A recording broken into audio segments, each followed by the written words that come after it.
First, we will want to give you a brief introduction to scanning. Then we will learn more about port scanning. Do you know what protocol is being used by most network services and programs? It's TCP IP. I knew that. Services listen through the ports. A client can contact the service and establish a connection. The intent could be to transfer information or request services. So let's turn our attention to our point of discussion. When we scan the ports on a server, the port returns a response. In fact, it is indicating that the port is open and a service is listening on it. That's a short definition of port scanning.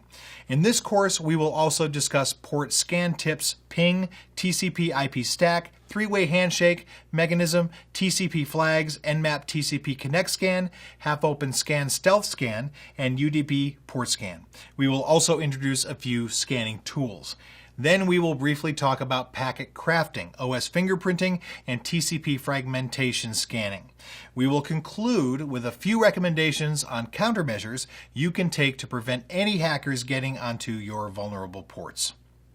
So we're going to quickly explain what ports are. Ports are a software abstraction used to distinguish between communication channels. Ports identify specific applications in use on a single machine. What then do you think is port scanning? So port scanning is the act of remotely testing numerous ports to determine what state they're in. In other words, we're trying to see if they are open. Most often found status of a port is that it is in an open state. What this means is that the application is listening and accepting connections on the port.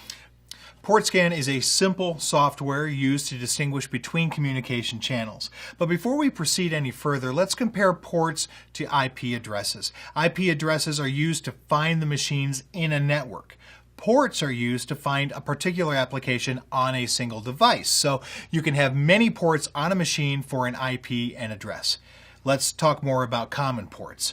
For HTTP URLs, the web browser will, by default, connect to TCP port 80. If HTTPS protocol is specified, the browser will try the port 443 by default. Now, network scanning is a procedure for identifying active hosts on a network, either for the purpose of attacking them or for network security assessment. Scanning procedures such as ping sweeps and port scans return information about which IP addresses map to live hosts that are active on the internet and what services they offer.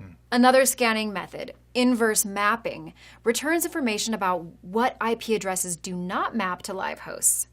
This enables an attacker to make assumptions about viable addresses. I will be referring to the Nmap tool as well. Nmap is a free open source port scanner available for both Unix and Windows platforms. It has an optional graphical front end, Nmap FE, and supports a wide variety of scan types, each one with different benefits and drawbacks. It can also be used for network exploration and security auditing. It was designed really to rapidly scan large networks, although it works fine against single hosts. Nmap uses raw IP packets in different ways to determine what hosts are available on the network, what services and application name and version that those hosts are offering, what operating systems, what type of packet filters or firewalls are in use, and many other characteristics. So while Nmap is commonly used for security audits, many systems and network administrators find it useful for routine tasks such as network inventory, managing service upgrade schedules, and monitoring host or service uptime. It's important to understand the types of scans that are available. There are, in fact, two main types that are mostly used. They are TCP Connect scanning and SYN scanning. SYN scanning is also known as half-open or stealth scanning, and we'll see why it's called that a little later. I can't wait. Unix sockets programming uses a system call named Connect to begin a TCP connection to a remote site.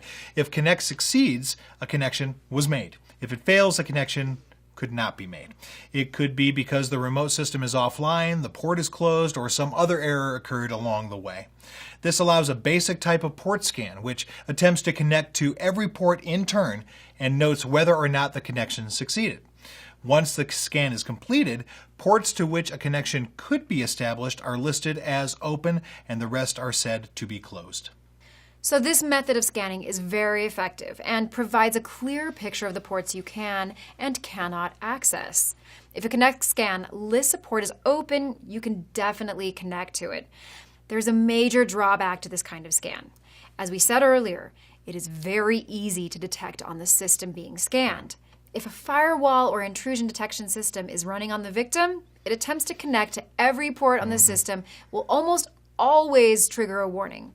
With modern firewalls, an attempt to connect to a single port which has been blocked or has not been specifically opened will usually result in the connection attempt being logged.